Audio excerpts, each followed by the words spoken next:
and welcome to Unveil Your Brilliance with Angilie Kapoor here on the Win-Win Women TV network, where each week we explore helping you to break free from those illusions that are holding you back. My name is Angilie Kapoor. I'm a conscious leadership coach, a best-selling multi-book author, and inspirational speaker, as well as your host. I'm also the founder of my coaching company, Oversight Global, where we are on a mission to address the consciousness crisis in the world, one leader at a time. Conformity is the jailer of freedom and the enemy of growth. Now, this is a quote that was said by President John F. Kennedy in 1961 during his address to the United Nations. Now, I hope that this provokes some deep thought and reflection for you. Now, as always, I'd like to share a quote with you that reflects or relates to the topic of our episode discussions, and this week is no different. Now, on today's episode, we have an amazing guest joining us to share her story of living a life of nonconformity. But before I bring her on, again, just a friendly reminder to keep a lookout for our episode segments, our show pillars, which we make sure we touch on each week. Brilliant mindset, breaking free, and brilliant strategies during our discussion. So without further ado, let's go ahead and welcome our special guest for today, teacher, mentor, author, and public speaker, Kendria Johnson, onto the show.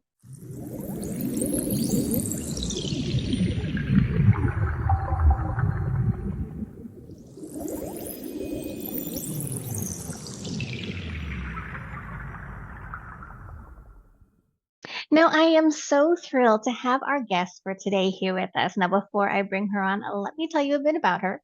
Now, Kendria Johnson began public speaking in 2013 as a source of supplemental income to her teaching.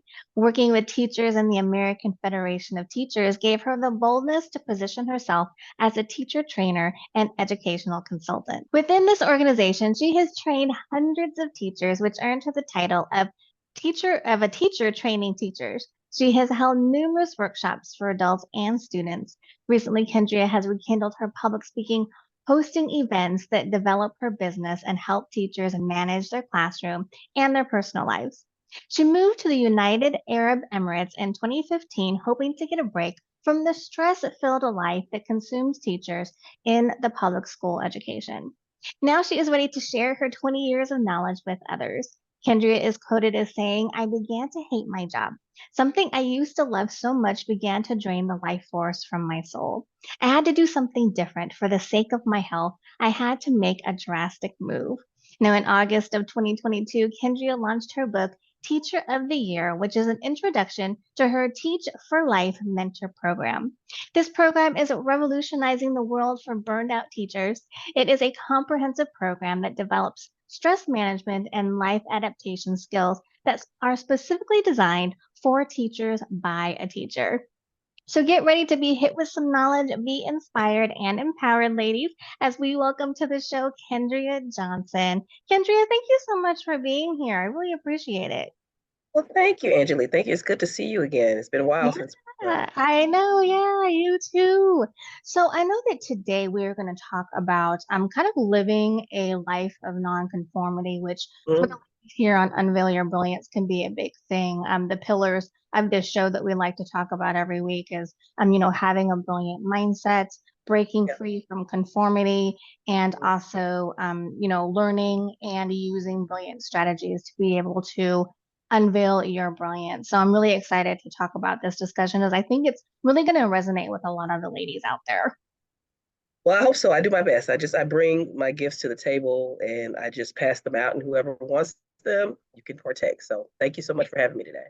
Exactly. Oh, absolutely. So let's kind of start by kind of briefly explaining to the ladies the life of nonconformity that you live. I mean, a lot of it was detailed in the introduction I went Yeah. over. Yeah. But yeah, if you can just kind of give us a brief description of, what that's been like for you, how that kind of happened, that would be awesome. Cool. So yeah, as the brilliant hostess has already alluded to, that I live overseas. So I am born and raised in Dallas, Texas. I lived there for the first 40 years of my life. And like she said in the introduction, I just went through a transformation period. You get that point, that breakdown point where you have a choice to make. Either I'm going to continue on this path, or I'm going to make choices that make my life different. Mhm. And when you're talking about nonconformity, this is probably a very drastic move. And when I talk to clients, I don't suggest it because it does what worked for me might not work for everyone. But Right. for me, I had to do something that totally changed my environment, the people that I Mm-hmm. was around, the people that I was hanging around, the job site, the toxic work environment that I was in. And I had to change all of those things in order to make sure that I was on the right path. Because if you've ever gone to that point, I don't know if I can't speak for everyone in the audience, but if you've ever gone to that point where you're like, what am I doing? Why am I here? You question your purpose, you question your passion, you question whether or not when did you even get called to this thing because you get stuck in a rut. Mm-hmm. So it's the opposite of non-conformity. When you conform to the environment that you're in and you find yourself stuck there, you start asking yourself those questions. That's the best part of transformation because once you start asking yourself those questions, change is inevitable. You're Right. going to start to make some changes in different, like how did I lose, how did I gain 20 pounds? How did I get to be this age and I'm still not, where I want to be? You start to really question it. And if you're brave enough and if you have the heart to do it, because what I want to talk about today is some of the steps Mm. that it's going to take your listeners to make changes in their lives. I know that there's tons of self-help books out there, and I've read most of them.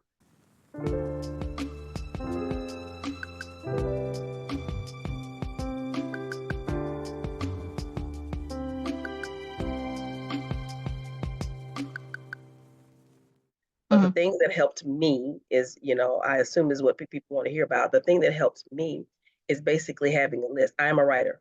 Okay, as you alluded to, I've already written 2 books, self-published author. So I'm a writer. I'm a journaler. I like to write everything down. And when I started to write down in my journal who I was and what I wanted, I went back even to my 10-year-old self. Like what made me happy at 10 years old, 11 years old, 12 years old? Just simple things like that. No one has to read it, but you and God. You don't have to have a discussion with anyone about it. Just write it down. Mm-hmm. Start writing down the things that make you happy. If you ever find yourself, what's one thing you can do. Another thing you can also do is find yourself at peace. Mm-hmm. Happiness is eluding sometimes. It hides. Misery is everywhere. But happiness hides from you. But when you find yourself at peace, write that down. What are you doing in that moment? For me, it's taking walks. It's drinking water. It's waking up, without having a headache. Yeah. My health problems, stress. The stress was just causing me to have headaches when I woke up. It was blood pressure issues. It was not being able to sleep at night. It was all kinds of things that was keeping me up. But when I wake up and I feel refreshed and I feel good and I feel happy to be alive and I feel optimistic about the day. I got to catch it. Let me write that Mm-hmm. down. What did I do differently? Yeah. So that's another thing you can do. Just write down when you're at peace. Because if you Mm-hmm. don't know what happiness looks like or feels like in your space, then can you really be upset because your life is not turning out the way you want? You're in charge of that. You are in Mm-hmm. charge of your own happiness. You're in charge of the journey that you've been, entrusted with. And another thing I did was I made my list. I love lists. We can stop there. Love lists. I love my list. My list. My list. It's almost like the Bible of me, right? Mm-hmm. Kendra 3 and 10, right? So I made this list of things that I wanted when I turned 40. Made this list of things that I wanted, and it was just 5 very simple things. And I decided in that space. Now, it came with a lot of course, prayer, and I talked to some mentors. I talked to some people who were a little bit older than me, some grandmother wisdom, I call it. Mm-hmm. And because it's going to cost you something. Once you make the list of things you want, for me, it was like traveling the world. Loved Mm-hmm. it. I wanted to do it, did it. Writing a book, wanted to do it, did it. Right. So, but I want to warn the viewers that you can't expect just to have that thing and not expect it to cost you something because Right. it cost me a little bit of, some of the friends I was hanging out with who thought that was stupid. Oh, you're going to go to another country. Why would you want to do that? Mm-hmm. Sometimes you have to distance yourself from that and it hurts. And then when I wanted to write my book, well, if you write that, you're going to upset some people because even though it's my story, I have to include other people in it. So Mm-hmm. it cost me some relationships. It cost me some hard feelings in the middle of all that. And Yeah. then when I wanted to travel the world, of course, it cost money. I didn't Mm-hmm. save as much as I could have overseas. I didn't save as much. I was spending like lots and lots of money over, but it was worth it because I was paying for the experience.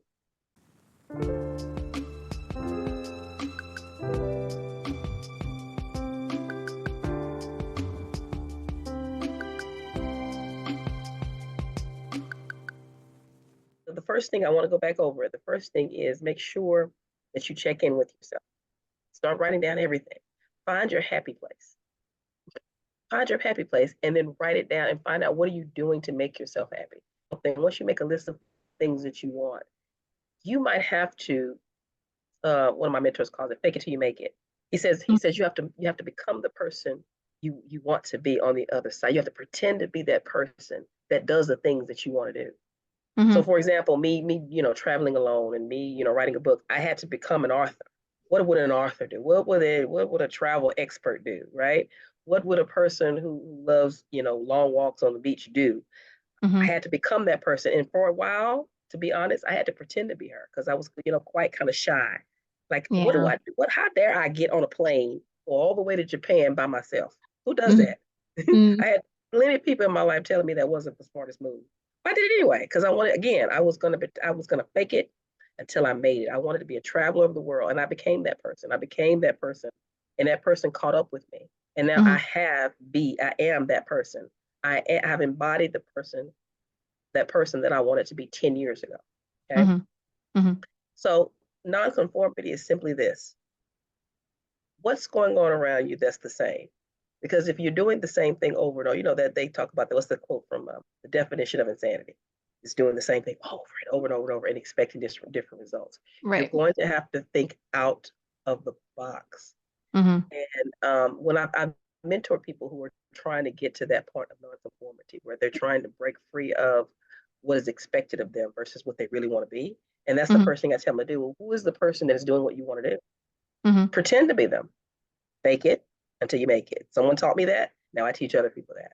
So that's just a little bit about my journey so far, and how I think differently and how I walk and talk differently. Right now, I'm on this path of entrepreneurship. I'm determined to make my business successful. I Mm-hmm. don't want to want it to be a hobby. I don't want it to be something, a side hustle. I don't like that word anymore. I want it to be an investment in my future. I Mm-hmm. want it to have my name on it. I want it to be trademarked. So I'm having to become the person that I want to be in 10 years.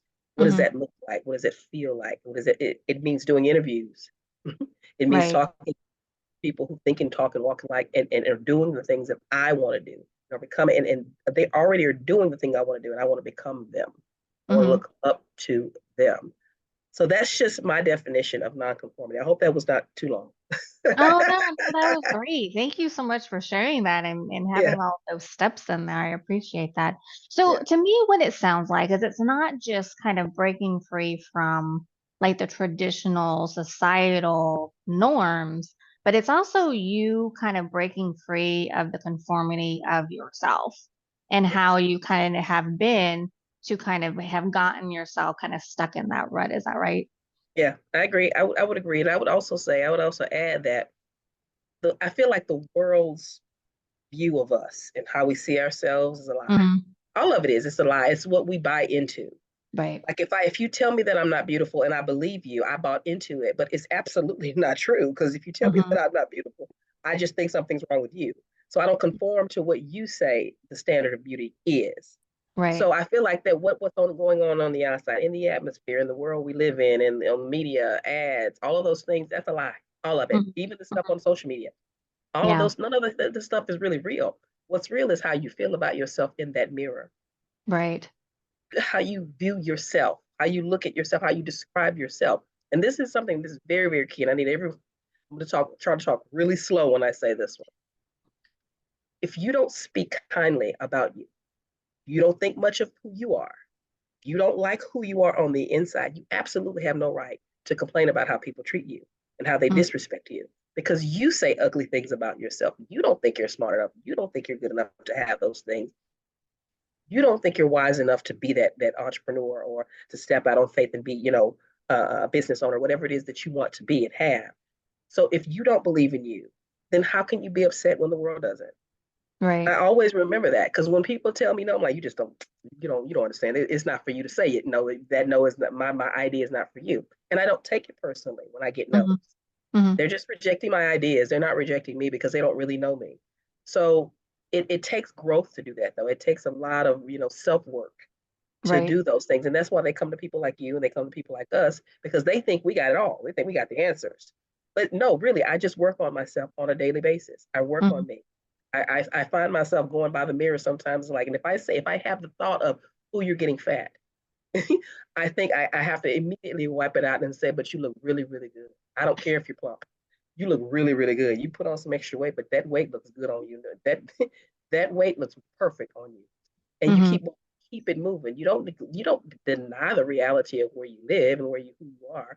You just say, I accept you for who you Mm-hmm. are. I love that. I love that about who you are. What do I look like telling myself I'm ugly, I'm fat, I'm no good, I'm rotten, I'll never be this and I'll never be that, and then cry because the Right. world says the same thing. No, no, no.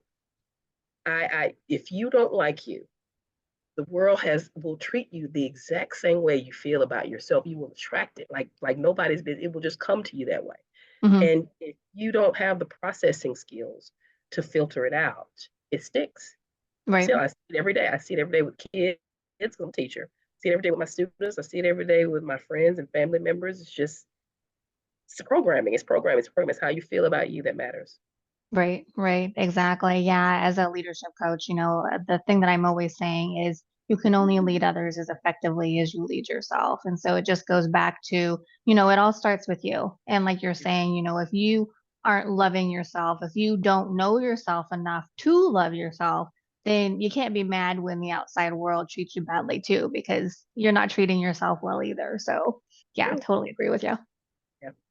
And unfortunately, people don't necessarily believe it until they believe it. They've seen it, if they see it for themselves, then they believe it. But when you tell them that, it's like a slight against them. They take it offensively, but it's really not offensive. It's just more or less like the world is the mirror of your Hmm. soul. What you feel about you is coming back to you.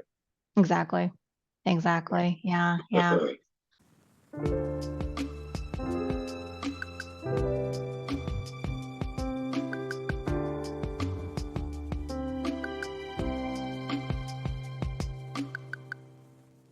So one of the things that I wanted to touch on is, with women wanting to kind of step out of conformity and really start to explore, what makes her happy, things that she wants to do and things that she wants to accomplish.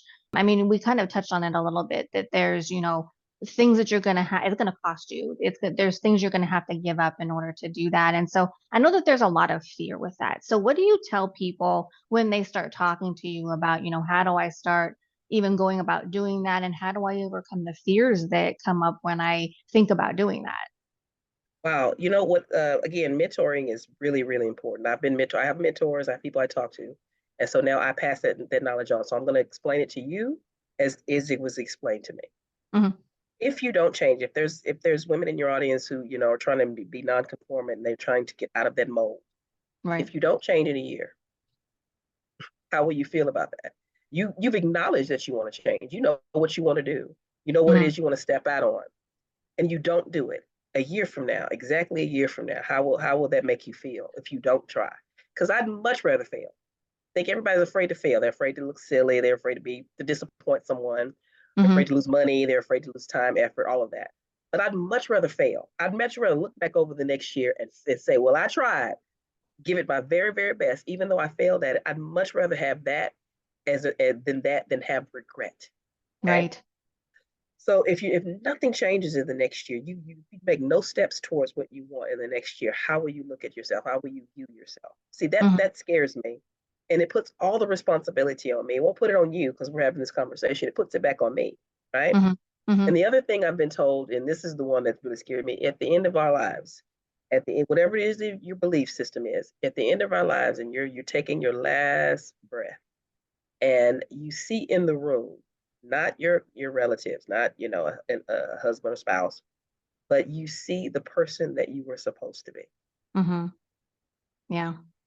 Are you going to be happy to see them? Are they going to be happy to see you? See, I want to be able to look at that person and be like, we did that. Hmm. We Hmm. did it. I don't care what happened. We did it. We lost some friends. Yeah, but we did it. We lost all of our money, but we did that thing. I want to be able to high five that person because it sent a chill up my spine when my mentor, Andy Harrington, who's an NLP practitioner here in Dubai.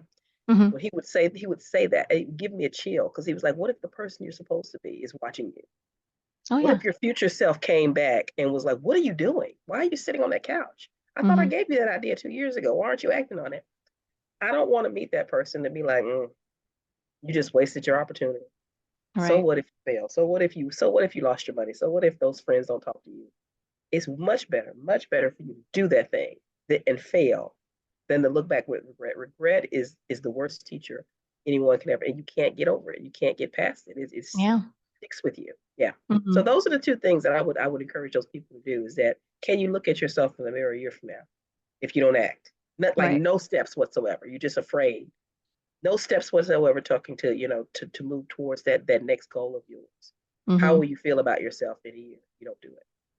Yeah, exactly, exactly. That reminds me of a time when it was several years ago when I really started to understand what intentional goal setting was. It was during I was at a New Year's party, another New Year's party that was exactly the same as they always had been, partying and thinking that the next year is going to be different, but they were always all the same. And so, I was kind of standing on the side of the dance floor and I was thinking like, okay, I do not want another repeat of last year, a rinse and repeat. I really want to change my life and be able to this time next year look back on the year and say, oh, I've really grown, I've Yeah. really changed instead of years and years passing by and you're always the same. And so, yeah, I totally get what you're saying that, now I live by the rule that I am a different person when I go to sleep than the person that I woke up as that Yeah. morning, is really constantly continuing to, be determined to grow and progress every day and not want to be the same person, a year from now that I am today. So, yeah, I think that's really important. I think a lot of the times we kind of all get complacent as Yeah. adults when it comes to continued growth and continued learning. We think that once we get past high school and if we go to university, then that's all the learning we ever need to do. But that's so not true, you know? Yeah. Yeah. And people just, I don't know why, but people just don't think that they have to work towards it. They feel like it's just, well, I asked the universe and it's just going to bring it to me. You have to do something to, in order. If nothing else, get ready for it. Exactly, Get exactly. ready Yeah. for the next level. I mean, if you've asked for a mate, let's say you're not married, I'm not married. But if I've asked for a spouse, then get ready. Become, take some, read books about being a wife or being married, do something, take some courses, do something, fix yourself up. I like to wear rings sometimes to make it seem like when I finally actually get the ring, this is where it's coming up. I Oh, get there you ready. I'm go. getting ready. Yeah, I get ready. I make room in my bed, I make room in my garage, all of that to make sure that I'm ready for that person. It's very simple. And I know Hmm. people probably heard that kind of stuff before, but it really does work, and it does something to the mental breakup, the mental state of your mind to Yeah, actually go through the motions of doing something towards your goal. If you want to exactly. lose weight, or if you want to meet someone new, if you want more friends, a better job, or a better career, when you go and hang out, I remember this lady said she went and hung out in places where she wanted to be. I don't know. I'll just say nurse. She wanted to be a nurse, so she would hang out at the hospital around nurses just to see Hmm. what they talk about, what do they wear every day, what are their schedules like. That's how you do it. You get your mind ready to become that thing or that person that you want to be. Exactly, exactly. Yeah, there's a quote by Jim Rohn, who was a mentor, one of my mentors, and he said that, you cannot chase success, you have to attract it. So Yeah, become that person who attracts the success that you're looking for. So yeah, I definitely agree with you there. So we are yeah. almost out of time. Do you have some final thoughts that you wanted to share with the ladies? Wow. Well, I have an assignment. I'm a school teacher by choice and Oh, there by you go. trade. I love it. I have an assignment for the people in your audience. I want you to get a sheet of paper as soon as you can. It doesn't have to be big. It doesn't have to be as small as a sticky note. It could be as small as a sticky note. It could be a full sheet of paper. Four Hmm. squares, please. I want four squares on that paper. And the first four things in your life that are the most important to you. They could be something tangible like family, spouse, or it could be something intangible like love and peace, Hmm. freedom, money, whatever it is. The first four things that you think of in those four squares. Then I want you to prioritize them. One, two, three, four. Oh, but they're all important. Yeah, but think about it. Think about which one is the most of the four. Which is the most important thing on that list? I could give you mine, but I don't want you to steal mine. I want you to come up with your own. But those four things that are on your list are your values. The priorities on that list, the thing that you value the most. Anything that is not, that you can't put in those boxes. That means that you're doing something that doesn't go in any of those boxes. Those are things you need to cut out. Right. Yeah, but that's what you need to cut out. For me, one of my boxes is peace. And anything Hmm. that doesn't provide me peace, or if I feel myself like a decision that doesn't give me peace, it's not going in the box. I'm not doing it. I can't check it off. I can't do it. So just any of those four things, and whatever you have at number one, that is your North Star, whether it be Mm, family, money, love, support, whatever it is you put as your number one, that's your North Star. That's the thing that motivates you. That's the thing that gets you up in the morning when you get the no's or the rejection and you start to doubt whether or not this is a purposeful decision. That's your North Star. It's okay, I'm doing this for my family, doing this because I want my retirement to be, taken care of, whatever it is. mm-hmm. And so if it does not fit in those four boxes, don't do it or reevaluate it, pass it off to someone else. Find a way to just eliminate it as a choice, because if it doesn't bring you peace, it doesn't, align with your values, shouldn't be in your life. And that's Right. how you conform, because you just allow everything into your life. You forget to kind of, no, no, no, no, no, no, I don't, boundaries. No, I don't Mm, want to do that. I don't want to do that. That's not going to help me. That's not a part of my goals. I don't want to do that. right. That's how you start. You start with, again, the power of the pen, writing things down, making a list. So if you get those four squares, the four most important things to you, and then put numbers on their priority in your life, that's a good place to start. Oh, that's awesome. Thank you so much, Kendra. I love this. We've never had somebody give us homework before, so I love it. Thank you so much. And thank you so much for being here and for walking through, living a life of nonconformity with us. I Yeah, really appreciate it. yeah. Yes. Thank you so much for having me. It was a pleasure, as always. Oh, absolutely.